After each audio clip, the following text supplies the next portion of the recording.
So it looked like Caitlin Clark is being blamed for the epic fail for the Adam Silver has now informed WNBA franchises that they are free to continue making free agency proposals even as the collective bargaining agreement remains in total disarray.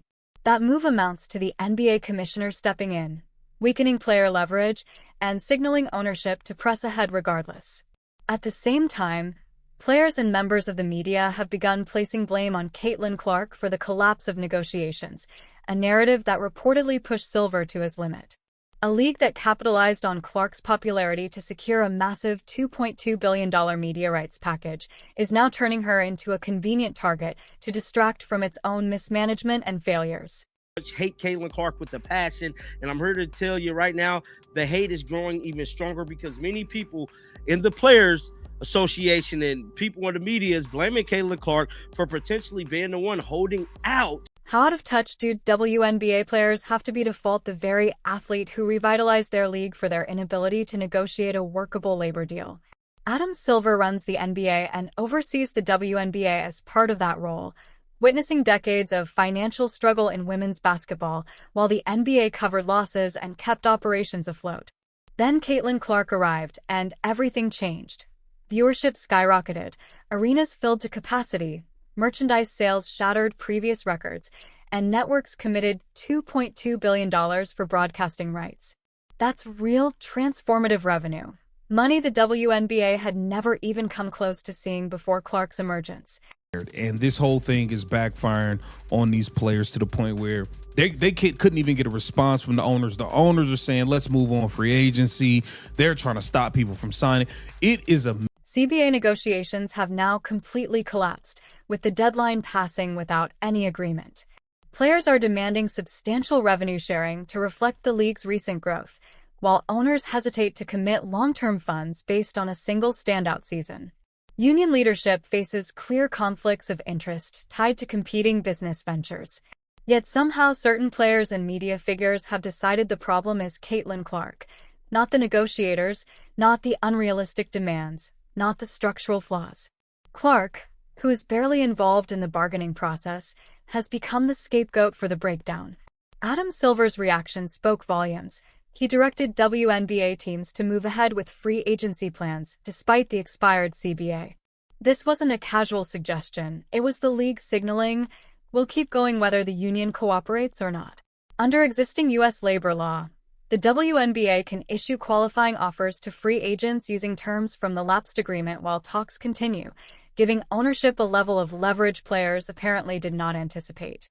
No. I feel like there has been a major disconnect between the commissioner and the players for a long time. And then if you have a star like Fee coming out and saying it, you know that it's really an issue. So I'm glad she did it. And we all supported her in it. We didn't know she was gonna do that. That was like no, some gangster shit. Yeah, I loved it. Especially like again. But where has it gotten you now? What benefit has it done? Kathy Engelbert is not fired.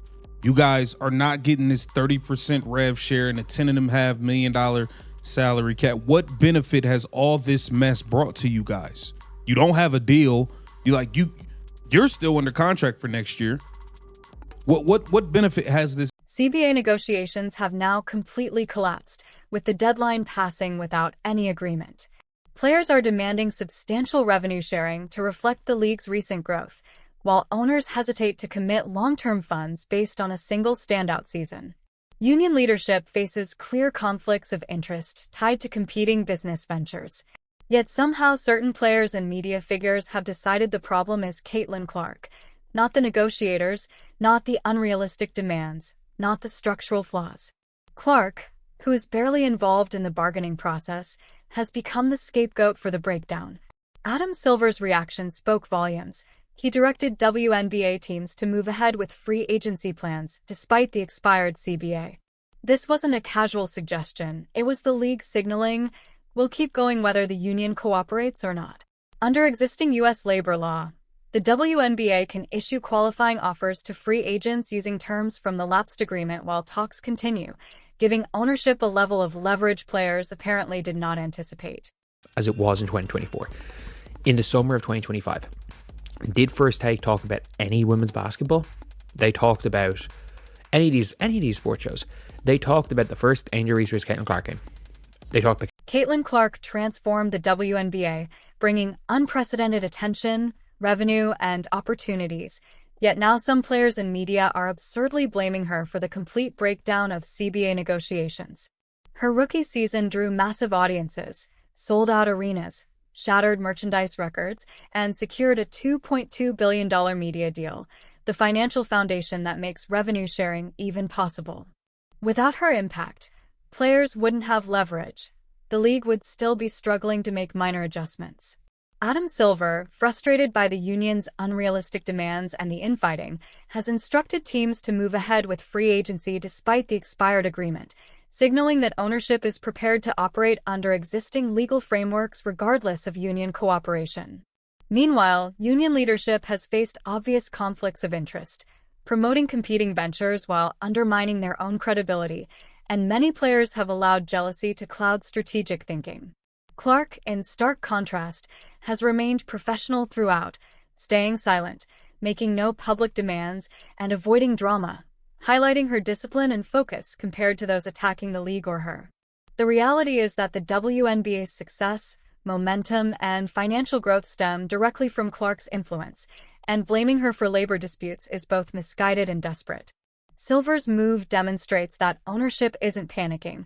They're protecting the opportunity Clark created and ensuring the league continues operating. Players can refuse offers based on expired terms, but the league itself won't stall, and those who resented Clark may end up paying the price if the star walks away or the season collapses. This is a case study in organizational dysfunction, missed opportunity, and the contrast between leadership rooted in jealousy versus leadership built on professionalism and vision. Clark's rise didn't just save the WNBA, it created leverage, visibility, and momentum, and Silver's decision to push forward is a clear message. The league isn't going to let incompetence or scapegoating derail the progress she made. If you want to follow this power struggle as it unfolds, stay tuned, because the stakes are high and the drama is only beginning. The owners clearly understand what's at stake far better than many players seem to. They know that viewership will plummet if Clark leaves or if casual fans tune out during a drawn-out work stoppage. They recognize that sponsorship agreements were made based on projected growth that depends on sustained success, not a single breakout season. They understand that the league's financial stability is fragile and entirely reliant on maintaining the audience Clark brought in. That's why ownership is proceeding cautiously while players make demands that may not be realistic.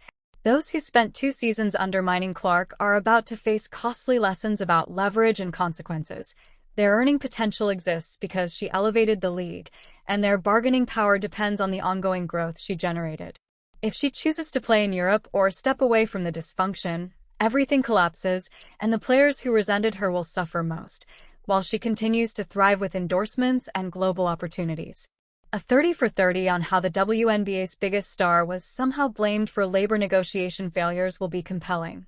Union leadership undermining their own credibility, players letting jealousy cloud strategy, and media enabling scapegoating instead of holding negotiators accountable.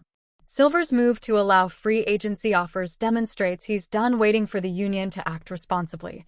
The league is advancing operations under legal frameworks that give owners flexibility. Players can decline offers based on the expired CBA, but teams can still proceed with negotiations and preparations for the next season, rapidly eroding the leverage players assumed they had. Clark's silence amid all this is striking. She hasn't issued demands, threatened to sit out, or criticized league management publicly. She has maintained professionalism while chaos swirls around her. Contrast that with Kier, who attacks WNBA leadership on television while promoting her own competing league. The gap in conduct and focus is glaring. What makes this even more frustrating is that the entire situation was completely avoidable. The situation was completely avoidable. The WNBA had unprecedented momentum. Interest was surging, revenue was flowing, and new fans were fully engaged. All that was required was efficient negotiation to seize the opportunity. Instead, negotiations devolved into drawn-out battles, inconsistent messaging, glaring conflicts of interest, and scapegoating of the very player who made it all possible. Under labor law, owners can override players in certain situations, and Silver's directive to move forward with free agency shows they're ready to exercise that authority if needed. The union had bet that threatening work stoppages would force ownership to concede, but that strategy is quickly losing credibility as the league demonstrates it has options and isn't intimidated by union leverage. Employers often hold the advantage under labor law, especially when existing agreements allow continued operations. Operating under status quo terms while talks continue shifts the power dynamic. Players lose leverage if their only choices are to accept old terms or sit out. Blaming Clark is a desperate attempt to deflect responsibility. She didn't cause negotiations to fail. She created the financial context that makes them meaningful, delivering the revenue and attention that give players any leverage at all. Scapegoating her is transparent and pathetic, and Silver is clearly not tolerating it. His instruction to teams to proceed with free agency signals that the league will not collapse simply because union leadership has been ineffective. Players can choose to participate under existing terms or sit out and risk their earnings, but the league will continue moving forward because the opportunity Clark generated is too valuable to waste. Adam Silver has told WNBA teams to push ahead with free